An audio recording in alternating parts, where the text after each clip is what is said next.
नमस्कार, मैं हूं संगीता सिंह और आप देख रहे हैं हमारा खास कार्यक्रम दिल्ली एनसीआर दिन भर। इस कार्यक्रम में हम आपको दिखाएंगे दिल्ली एनसीआर से जुड़ी तमाम बड़ी खबरें, लेकिन सबसे पहले एक नजर सुर्खियों पर।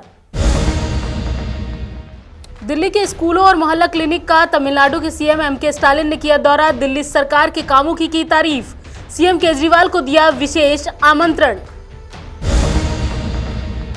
दिल्ली सरकार की आबकारी नीति को लेकर बीजेपी का विरोध जारी। बीजेपी सांसदों, नेताओं और कार्यकर्ताओं ने 14 जिलों में 14 जगहों पर शराब की दुकानें की सील।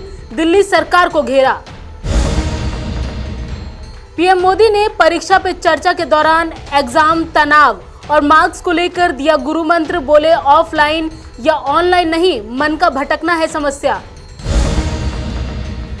दिल्ली में अब मास्क नहीं पहनने वालों पर नहीं लगेगा जुर्माना। डीडीएमए की बैठक में दिल्ली सरकार ने लिया फैसला। दिल्ली वालों को मिली बड़ी राहत। दिल्ली में दबंगों ने महिला के साथ की बदसलूकी। सरेआम पीट कर किया आधमरा। सीसीटीवी फुटेज की मदद से 2 आरोपी अरेस्ट। तमिलनाडु के मुख्यमंत्री एमके स्टालिन ने दिल्ली के मुख्यमंत्री अरविंद केजरीवाल और डिप्टी सीएम मनीष सिसोदिया के साथ दिल्ली के स्कूल और मोहल्ला क्लिनिक का दौरा किया, जिसके बाद उन्होंने दिल्ली की शिक्षा व्यवस्था की जमकर तारीफ की। साथ ही ईएमसी की क्लास में स्कूली छात्रों के बिजनेस आइडिया भी सुने।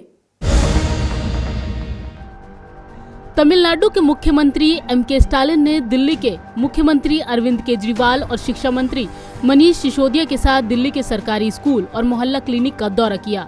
सीएम स्टालिन वेस्ट विनोद नगर स्थित राजकीय कन्या विद्यालय और मोहल्ला क्लिनिक पहुंचे, जहां स्वास्थ्य सुविधाओं का गहनता से जायजा लेते नजर आए। सीएम स्टालिन ने दिल्ली के सरकारी स्कूल में ईएमसी की क्लास में स्कूली छात्रों के विकसित बिजनेस आइडिया सुने और दिल्ली की शिक्षा व्यवस्था की जमकर तारीफ की। ईएमसी क्लास का निरीक्षण करने के बाद वो दिल्ली सरकार के स्कूल के एक मॉन्टेसरी लैब का भी दौरा करने पहुंचे। इस तरह की लैब दिल्ली में केजरीवाल सरकार अगले 1 साल में 100 बनाएगी। दिल्ली सरकार के सरकारी स्कूलों के निरीक्षण के दौरान तमिलनाडु के सीएम एमके स्टालिन ने एक स्कूल में तैराकी की प्रतियोगिता का शुभारंभ भी किया। स्टालिन के इस दौरे को लेकर सीएम केजरीवाल ने खुशी जाहिर की है और कहा है कि सभी राज्यों को एक साथ मिलकर काम करने और एक दूसरे से सीखने की जरूरत है, तभी देश तरक्की करेगा।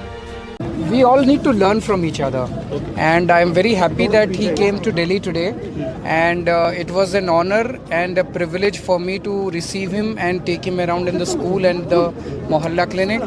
So whatever good work we are doing, we will share with everyone. Whatever good work Tamil Nadu government is doing, we will learn from them. This is the way the country will progress. Sir, this is also big two parties of South and North is in the meeting. So this is a very highly politically important meeting also. No, I don't think, don't derive any politics out of it. We are here only to only for the progress of our country. Sir, is this a start for the relationship between Delhi and other states in a better, good way? All the states need to work together. All the states need to come together. Only then the country will progress. Delhi की शिक्षा व्यवस्था और स्वास्थ्य सेवाओं में खास महत्व रखने वाले मोहल्ला क्लिनिक का दौरा कर तमिलनाडु सीएम काफी उत्साहित दिखे। उसके बाद उन्होंने दिल्ली सीएम केजरीवाल को खास न्योता भी दिया है। उन्होंने तमिलनाडु में मॉडर्न स्कूल कार्य के उद्घाटन समारोह में भाग लेने के लिए राज्य के लोगों की ओर से दिल्ली के सीएम को आमंत्रित किया है। नवोदय टाइम्स के लिए संगीता सिंह की रिपोर्ट, दिल्ली।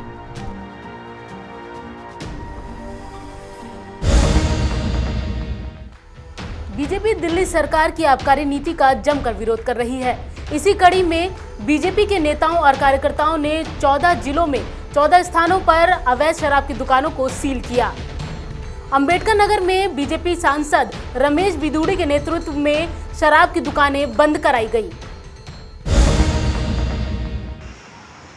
प्रदेश भाजपा के नेताओं एवं कार्यकर्ताओं ने दिल्ली सरकार की आबकारी नीति का विरोध करते हुए अपने 14 जिलों के 14 विभिन्न स्थानों पर शराब की दुकानें सील की। इसी कड़ी में अंबेडकर नगर विधानसभा में बीजेपी सांसद रमेश बिधूड़ी के कार्यकर्ताओं द्वारा अंबेडकर नगर में स्थित शराब के ठेके को बंद कराया गया। यहाँ की जनता नहीं चाहती कि आम कॉलोनी के अंदर बराबर में ठेके खुले। जब से यहाँ ठेका खुला है, इस ठेके की हालत बड़ी ख़राब हो चुकी है और इसकी हालत बड़ी ख़राब हो चुकी है। यहाँ के लोगों की लोग नशा करके दारू पी के यही सो जाते हैं, लोगों की गाड़ियां फोड़ देते हैं, बहन बेटी निकल नहीं पाती। सांसद रमेश विधूड़ी ने कहा कि दिल्ली के रिहायशी इलाकों, स्कूलों, मंदिरों एवं मुख्य बाजार के बीच एवं निगम के नियमों का उल्लंघन करके खोली गई अधिकतम शराब की दुकानों को भाजपा कार्यकर्ताओं एवं सामाजिक संगठनों ने बंद करवा दिया है। आगे क्या कुछ कहा, चलिए सुनाते हैं। मस्जिदों का तो तू रख ना रख केजरीवाल का काम है, लेकिन धार्मिक स्थलों को भी नहीं बख्श रहा है। गोविंदपुरी में जाकर देखिए, देवली बस स्टैंड पर जाकर सर देवली में ऐसा ही सर एक ठेका खुला हुआ है जिसको लेके पूरा का पूरा देवली गांव बैठा गया और दिल्ली पुलिस ने लाठीचार्ज भी किया गया। तो सर उसको लेके आपने क्या कार्रवाई करी सर? वो भी सील होगा, आज देवली वाला भी सील होगा। वो भी मेन रोड पे पार्किंग की जगह है नहीं, व्यवस्था है नहीं, स्कूटर मोटरसाइकिल लेकर लोग रोड पर खड़े हो जाएंगे, लोग निकलेंगे कहाँ से? उसके 100 कदम दूर पर मंदिर है, वो भी अवैध रूप से खुला हुआ है। सर एक ये सराहनीय कदम है जो विराट में जो ठेका खुला हुआ है आप आज क्लोज करवा रहे हैं। सर गली गली में जो अवैध रूप से शराब बिक रही है उसको लेके सर क्या नाम है, स्टेट गवर्नमेंट या सॉरी में क्या नाम है, एक सेंट्रल गवर्नमेंट क्या कर रही है? उसका पैमाना क्या है? वो असली है नकली है वो देख कौन रहा है? वो जहरीली है देख कौन रहा है? इनकी मनमर्जी का कमीशन कब बांध दिया है? इनकी मनमर्जी का ठेकेदारों को खुली छूट दे दी है, ठेके वालों को अपनी मनमर्जी का मेक शराब बेच सकते हैं। ये केजरीवाल जो गदर कर रहा है दिल्ली को बर्बाद करने का, इसके लिए भाजपा आज इसको बंद करवा रही है। सर कितने ठेके खोले गए हैं ऐसे दिल्ली के अंदर? ऐसे दिल्ली के अंदर लगभग अभी तक 1,500 से 2,000 ठेके खुल चुके हैं। बीजेपी ने कहा कि केजरीवाल सरकार द्वारा लागू हुई नई आबकारी नीति आम जनता के हित में नहीं है। नेता प्रतिपक्ष विधूड़ी ने आरोप लगाया कि अवैध तरीके से खोले जा रहे शराब के ठेके राजधानी का माहौल खराब करने का काम कर रहे हैं। दिल्ली से नवोदय टाइम्स के लिए विजय कुमार की रिपोर्ट। प्रधानमंत्री नरेंद्र मोदी ने परीक्षा पे चर्चा के दौरान छात्रों को परीक्षा के दौरान होने वाले तनाव से निपटने के लिए सुपर टिप्स दिए। तालकटोरा स्टेडियम में करीब 1000 छात्रों से पीएम मोदी ने सीधे बात की और उनके सवालों के जवाब दिए। इस दौरान छात्रों के सवालों के जवाब देते हुए उन्होंने साफ किया कि ऑनलाइन या ऑफलाइन नहीं बल्कि मन का भटकना एक बड़ी समस्या है। ऑनलाइन या ऑफलाइन इसका नहीं है। आप अनुभव किए होंगे, क्लास में भी बहुत बार आपका शरीर क्लासरूम में होगा, आपकी आंखें टीचर की तरफ होगी, लेकिन कान में एक भी बात नहीं जाती होगी, क्योंकि आपका दिमाग कहीं और होगा। कान को तो कोई दरवाजा नहीं लगाया है, कोई खिड़की नहीं लगाई, लेकिन मन कहीं और है तो सुनना ही बंद हो जाता है, रजिस्टर ही होता है। जो चीजें ऑफलाइन होती हैं वही चीजें ऑनलाइन भी होती हैं। इसका मतलब है कि माध्यम समस्या नहीं है, मन समस्या है।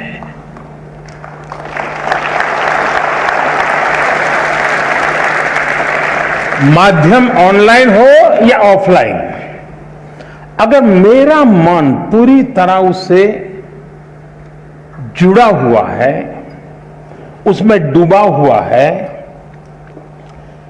मेरा एक खोजी मन है जो उसमें की बारीकियों को पकड़ने की कोशिश कर रहा है, तो आपके लिए ऑनलाइन या ऑफलाइन मैं नहीं मानता हूं कि कोई फर्क पड़ सकता है। और इसलिए हम जैसे युग बदलता है तो माध्यम भी बदलते रहते हैं। अब पहले के जमाने में जो गुरुकुल चलते थे सदियों पहले, सहस्त्र वर्ष पहले, तो वहां तो प्रिंटिंग पेपर भी नहीं थे, तो उस समय कोई किताब भी नहीं थी, तो ऐसे ही कंठस्थ सब चलता था। तो उनकी श्रवण शक्ति इतनी तेज रहती थी कि सुनते थे और उसको कंठस्थ कर लेते थे, और पीढ़ी दर पीढ़ी कान के द्वारा सीख करके, बाद में युग बदल गया, प्रिंटेड मटेरियल आ गया, किताबें आने लगी, तो लोगों ने उसमें ढाल दिया। ये इवोल्यूशन लगातार चलता रहा है, ये और यही तो मानव जीवन की विशेषता है।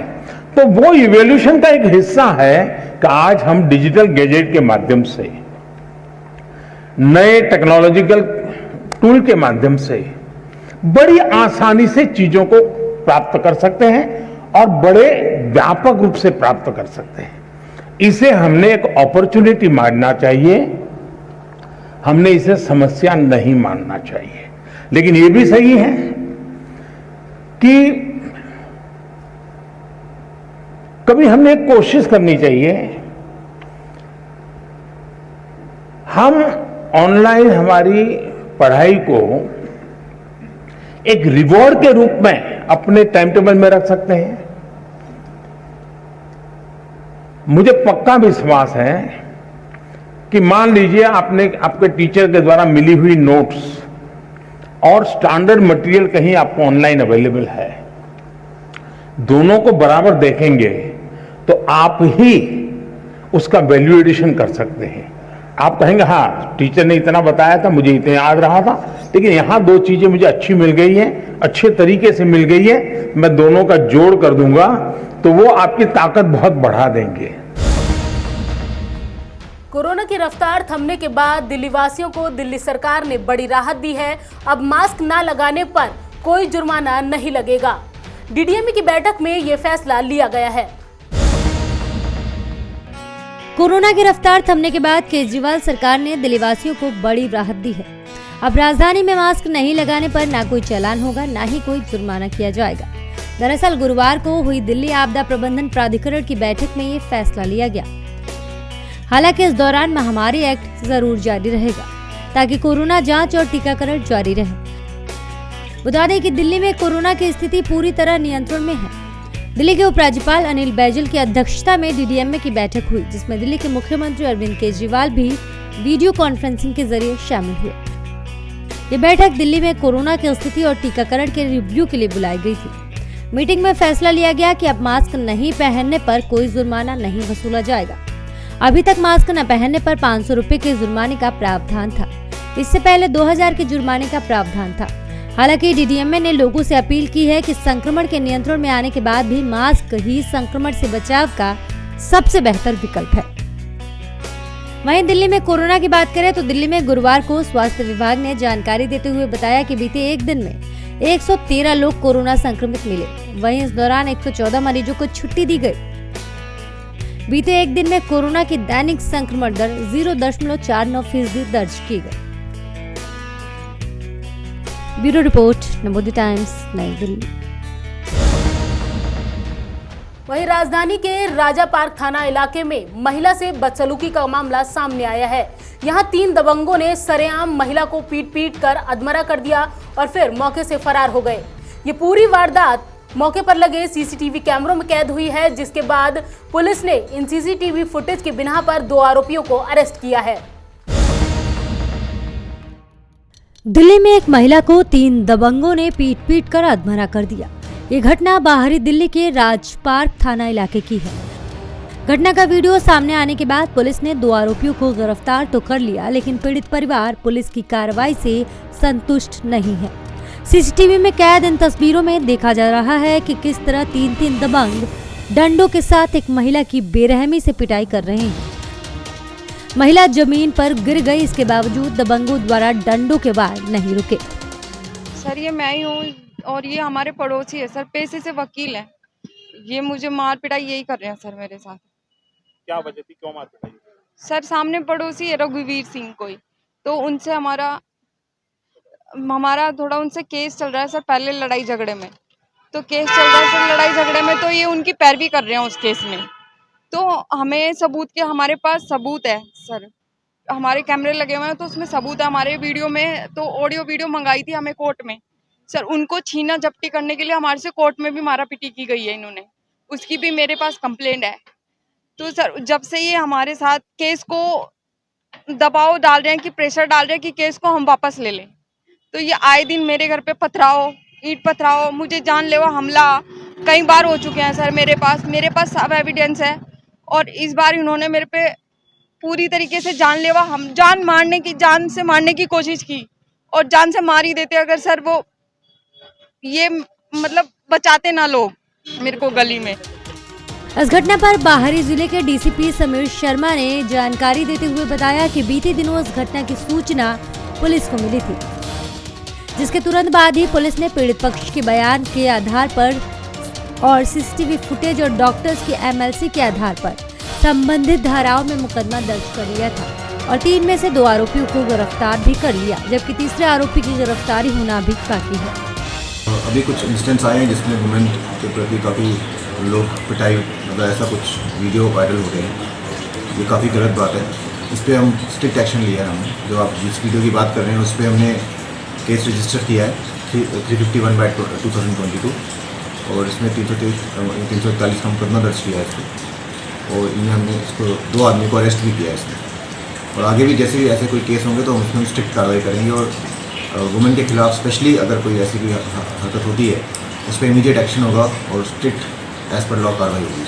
सर क्या वजह रही, क्या कुछ पता लग पाया कि आखिर झगड़े की वजह क्या थी और क्यों मारपीट की जा रही है?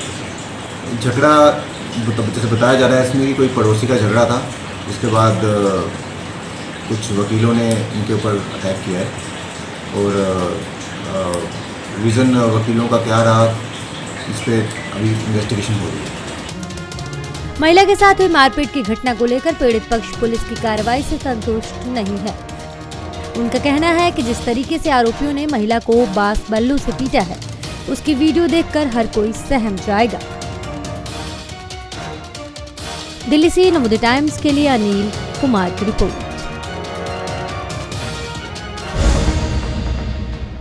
हमारे इस खास बुलेटिन में फिलहाल इतना ही। बाकी खबरों के लिए जुड़े रहें हमारे साथ और देखते रहें नवोदय टाइम्स टीवी।